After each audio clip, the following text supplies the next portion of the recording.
नमस्कार मित्रों, mission educator में आपका स्वागत है। आज हम अर्थव्यवस्था के अंतर्गत एक महत्वपूर्ण टॉपिक आरबीआई को पढ़ने वाले हैं। तो चलिए स्टार्ट करते हैं। आरबीआई की स्थापना से संबंधित कुछ महत्वपूर्ण तथ्यों को। आरबीआई की स्थापना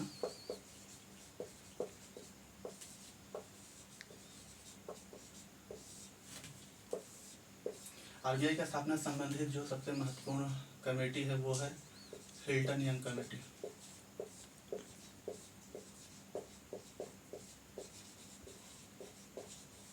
जिसकी स्थापना 1926 में हुई थी। इसके सिफारिशों को ध्यान में रख के 1930 को केंद्रीय जांच समिति का गठन किया गया था और जिसमें बाबा भीमराव अंबेडकर जी ने भी अपना योगदान दिया था और उन्होंने एक केंद्रीय बैंक की स्थापना की सिफारिश की थी और जिसके बाद 1934 में आरबीआई एक्ट पारित हुआ और इस आरबीआई एक्ट 1934 के तहत 1935 में आरबीआई की स्थापना की गई। इस आरबीआई एक्ट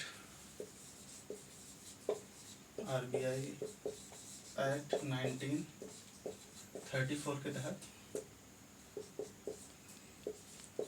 1 अप्रैल 1935 को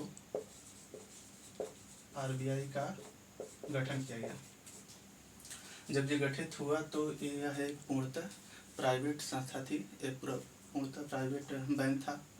भले से ही केंद्रीय था लेकिन यह पूर्णतः प्राइवेट बैंक था और यह भारत के अलावा जो पाकिस्तान अस्तित्व में नहीं आया था उसका भी केंद्रीय बैंक था और वर्तमान के म्यांमार के, जो उस समय बर्मा के नाम से जानते थे, बर्मा का भी केंद्रीय बैंक था। तो 2 मुख्य देशों का भी केंद्रीय बैंक रहा है। उसके बाद 1 जून 1949 को इसे पूर्णतः सरकार के स्वामित्व में ला दिया गया। सरकार के स्वामित्व में ला दिया गया और यह एक भारत आज़ादी के बाद यह केंद्रीय बैंक बन गया जो सरकार के नियंत्रण में पूर्णतः काम करती है। उसके बाद अगर हम इसके अध्यक्ष की बात करें तो इसके प्रथम अध्यक्ष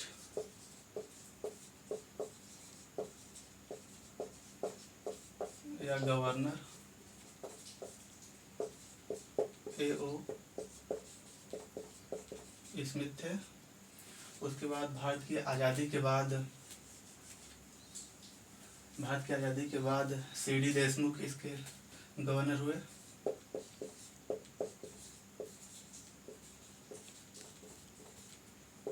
और इसके वर्तमान गवर्नर शक्तिकांत दास जी हैं जो इसके 25वें गवर्नर हैं।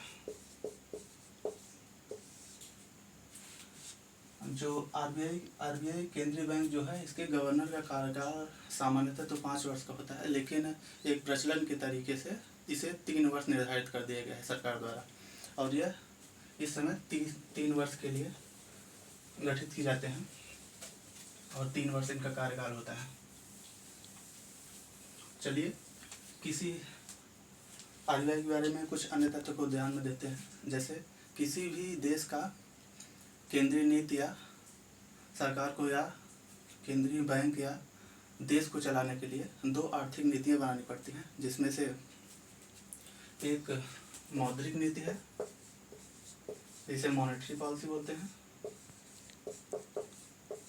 और एक को राजकोषीय नीति।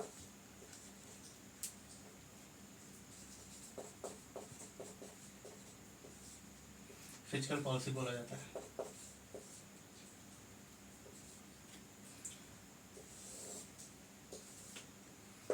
मौद्रिक नीति जहाँ केंद्र का केंद्रीय बैंक सरकार का केंद्रीय बैंक या देश का केंद्रीय बैंक निर्धारित करता है मॉनेटरी पॉलिसी को, वहीं राजकोषीय नीति को सरकार लागू करती है। राजकोषीय नीति एक दीर्घकालीन नीति होती है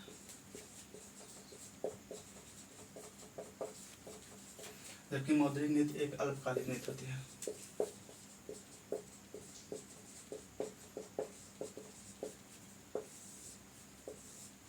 अल्पकालिक नीति से आशय है कि 1 वर्ष से कम, 1 वर्ष से कम या 1 वर्ष का भी हो सकता है, जिसके तहत मौद्रिक नीति निर्धारित किया जाता है। मौद्रिक नीति निर्धारित करने के लिए एक प्रमुख जो एजेंसी है वो है मौद्रिक नीति समिति, जो मौद्रिक नीति की समीक्षा करती है और वह समीक्षा साल में 6 बार होती है। और मौद्रिक नीति समिति की अगर हम आपको संगठन के बारे में बताएं, इसकी स्थापना मॉनेटरी पॉलिसी कमेटी, मौद्रिक नीति समिति, इसकी स्थापना 2016 में हुई थी। इसमें वर्तमान में 6 सदस्य हैं, जिसमें से 3 सदस्य आरबीआई की तरफ से और 3 सदस्य सरकार की तरफ से आते हैं। 3 सदस्य जो आरबीआई की तरफ से आते हैं उनमें एक केंद्रीय गवर्नर आरबीआई का, एक उप गवर्नर जिसे हम डिप्टी गवर्नर बोलते हैं, और एक अन्य उच्च अधिकारी शामिल होता है। जबकि 3 सदस्य जो सरकार नियुक्त करती है, सरकार के पूर्णतः अधिकार में होता है नियुक्त करने के लिए अधिकारियों की। उसके बाद जो राजकोषीय नीति होती है यह दीर्घकालिक नीति होती है, और दीर्घकालिक नीति को पूरा करने के लिए सरकार हर साल बजट का निर्माण करती है।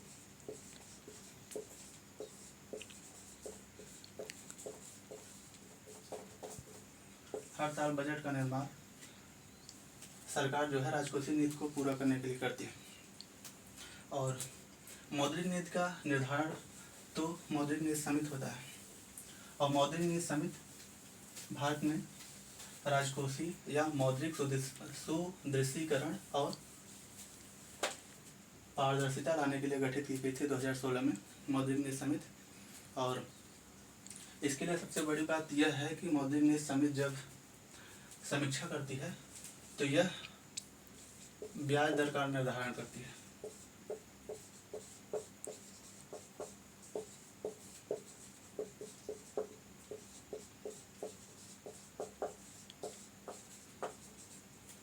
जिसके तहत ब्याज दर को कम या ज़्यादा किया जाता है। वैसे तो मौद्रिक नीति समिति आरबीआई मौद्रिक नीति को 2 तरीके से लागू करता है। 2 तरीके की मौद्रिक नीति होती है, एक सस्ती मौद्रिक नीति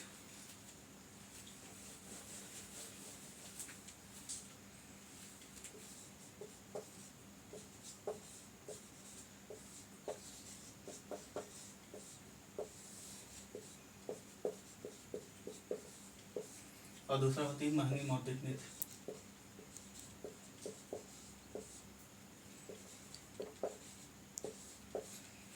सस्ती मौद्रिक नीति में जहां केंद्रीय बैंक ब्याज दरों को कम करती है, जिससे मार्केट में या बाजार में तरलता को बढ़ाया जा सके, और यह नॉर्मली अस्फीति को नियंत्रित करने के लिए किया जाता है। अस्फीति मतलब कि जब बाजार में तरलता की कमी हो और बाजार में केंद्रीय बैंक तरलता को बढ़ाना चाहे तो यह अपने ब्याज दरों को कम करती है।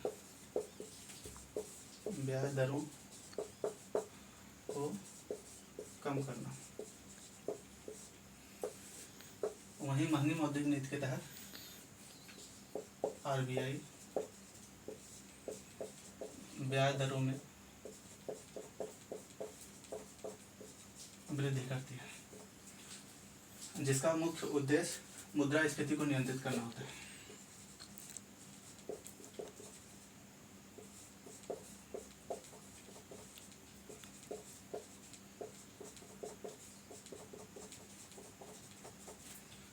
और सस्ती मौद्रिक नीति का उद्देश्य अस्फीति को नियंत्रित करना।